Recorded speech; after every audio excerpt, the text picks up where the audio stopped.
Sveiki, esu humanitarinių mokslų daktaras Andrius Martinkus, tęsime mūsų pamastymus apie kintantį pasaulį ir apie Lietuvos valstybės, lietuvių tautos vietą šitame kintančiame pasaulyje. Dėkoju už tai, kad žiūrite, už tai, kad komentuojate, už tai, kad prenumeruojate. Kągi, du Lietuvos politinės sistemos arba režimo senbuviai, valdžiažmogiai, turi rimtų problemų dėl įtarimų korupcija. Saulius Skvernelis pradžioje pagarsėjo dėl garliavos įvykių, kai jis buvo policijos generaliniu komisaru. Po to Skvernelis daug metų buvo renkamas į Seimą nuo įvairių partijų, buvo vidaus reikalų ministrų, buvo ministrų pirmininkų, buvo kandidatų į Lietuvos Respublikos prezidentus, o po paskutinių Seimo rinkimų Skvernelis buvo Lietuvos Respublikos Seimo pirmininku. Žmogus labai tvirtai jautėsi įaugęs į Lietuvos politinę sistemą, jo pozicijos atrodė tokios saugios po tokių patikimų stogų, kad daugam atrodė, jog Skvernelio pajudinti neįmanoma. Bet pajudino.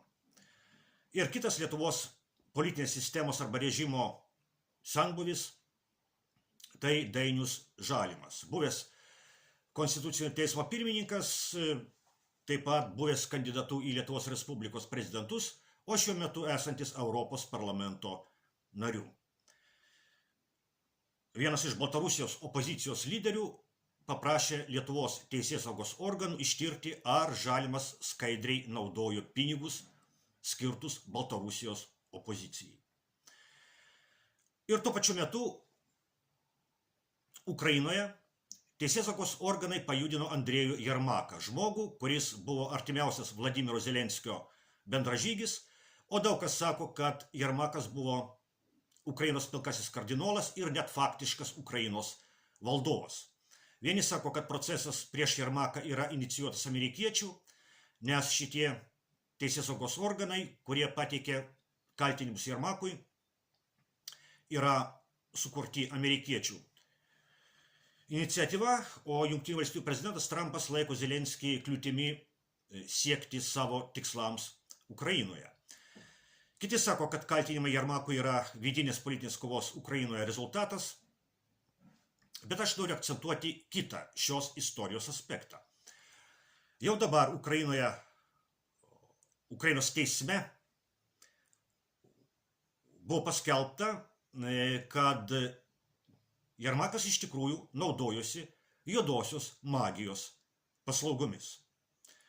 Tai ne Rusijos propaganda, tai buvo tiesiai pasakyta Ukrainos teisme. Pasirodo, kad iš tikrųjų Jermakas bendravo ir tardavosi su raganomis.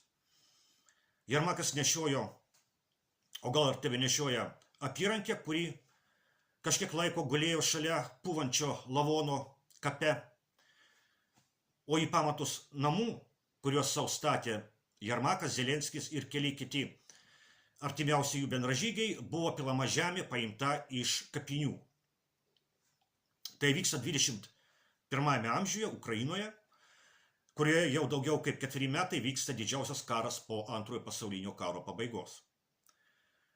Ukrainos režimo aukščiausios vadovybės santykiavimas su juodąja magija puikiai parodo, kad Ukrainos kare yra aiškių satanizmo požymių. Ukrainos karas yra vakarų globalistų karas su Rusija. Žinau, kad man galima paprieštarauti, sakant, kad pati Rusija yra globalistų pažeista.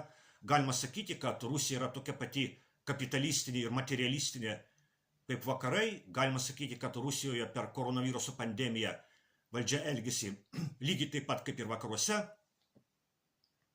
Galima sakyti, kad gimstamumas Rusijoje yra toks pat prastas kaip ir vakaruose, o abortų Rusijoje daroma ne mažiau negu vakaruose. Galima sakyti, kad Rusija yra tokia pat sugadinta kaip ir vakarai. Šiame pasakyme yra daug tiesos. Bet vis dėlto Rusija vakarų globalistų požiūrių vis dar yra nepakankamai sugadinta. Nepakankamai sugadinta. Tai yra nepakankamai civilizuota. Todėl globalistų propaganda ir sako, kad Ukraina kariauja už visą civilizuotą ir demokratinį pasaulį. Nes Rusija globalistų propagandoje yra nepakankamai civilizuota, o tai reiškia nepakankamai globalistų kontroliuojama. Todėl Rusija turi būti nugalėta mūšio lauke ir palenkta visiškai globalistų kontroliai. Rusija tam priešinasi. Kaip moka, taip priešinasi. Kai kas sako, kad nepakankamai priešinasi. Kai kas sako, kad Rusija per švelniai kariauja Ukrainoje. Kad Rusija labai humaniška. Kai kas sako, kad Rusija reikia imti pavyzdį iš Izraelio. Na, bet tai kitas klausimas. O kokie yra vakarų globalistų tikslai? Pagrindinis jų tikslas yra valdžia, kuri yra pasiekiama naikinant tradicinės tapatybės. Naikinant tradicinę religiją, Europoje tai krikščionybė, naikinant tautinę tapatybę, naikinant tradicinę moralę. Ir mes matome rezultatus, kuriuos globalistai pasiekė Europoje per tuos dešimtmečius, kurie praėjo po socializmo ir TSRS žlugimo. Kai buvo socializmas ir TSRS, kol buvo alternatyva kapitalizmui ir liberalizmui, tol globalistai buvo priversti riboti savo satanistinių svajonių įgyvendinimą. Nes mano požiūriu, kova su krikščionybė, kova su tautiškumu ir kova su tradicinė morale yra satanizmo apraiškos. Žlugus socializmui ir TSRS, nebelikus alternatyvos kapitalizmui ir liberalizmui, globalistai gavo visišką veikimo laisvę. Ir Europos veidas pradėjo sparčiai keistis. Sustiprėjo puolimas prieš krikščionybę, Europos miestuose pradėjo daugėti neeuropietiškos išvaizdos žmonių, o santuoka ir šeima jau nebebuvo suprantamos kaip tik vyro ir moters sąjunga. Visą tai pradėjo sparčiai plisti Europoje būtent po socializmo ir TSRS žlugimo. Ir varomoji jėga šitame procese buvo Europos sąjunga.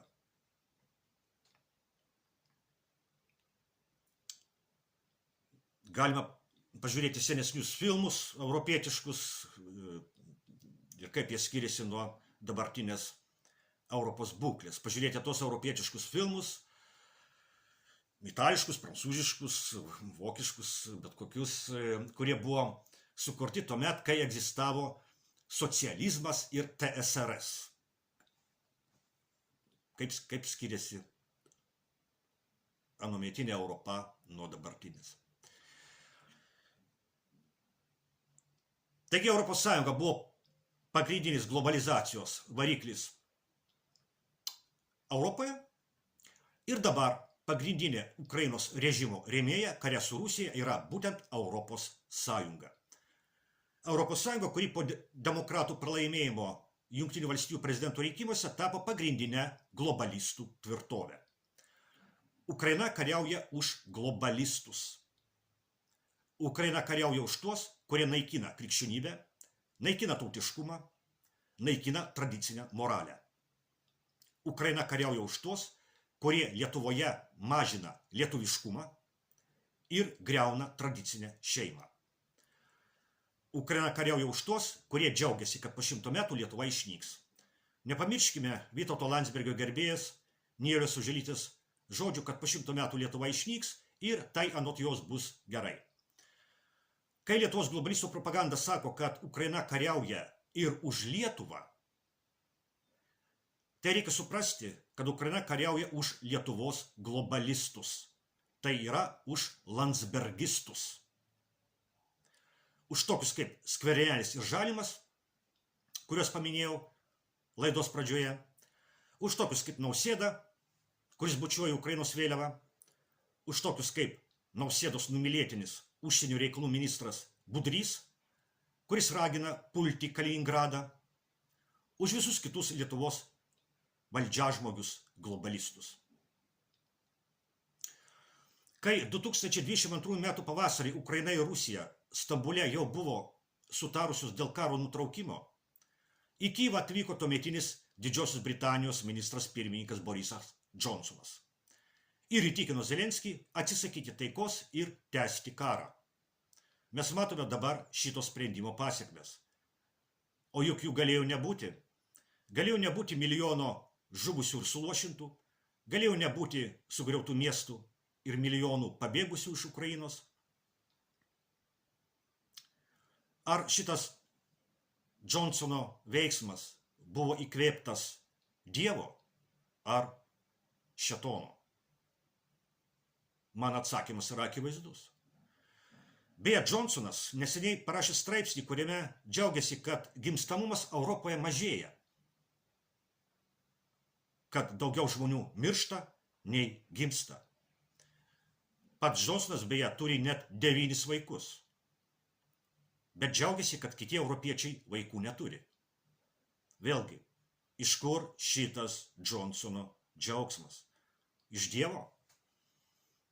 Ar iš Dievo priešininko? Ukrainoje vyksta nenutrūkstamas juodosios magijos seansas. Nuolat yra aukojamos juodosios mišios.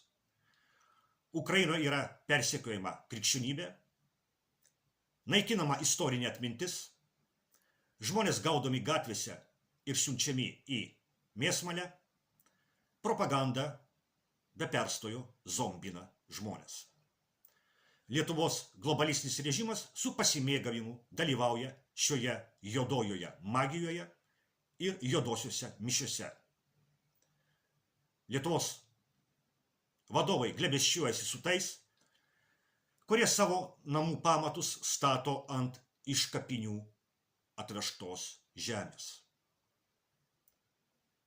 Lietuvos prezidentas bučiuoja Ukrainos vėliavą ir sako, kad bučiuoja Ukrainos karių kraują. Tik visai nesuprantama, kodėl Ukrainos vėliavos stovi prie kai kurių Lietuvos bažnyčių altorių.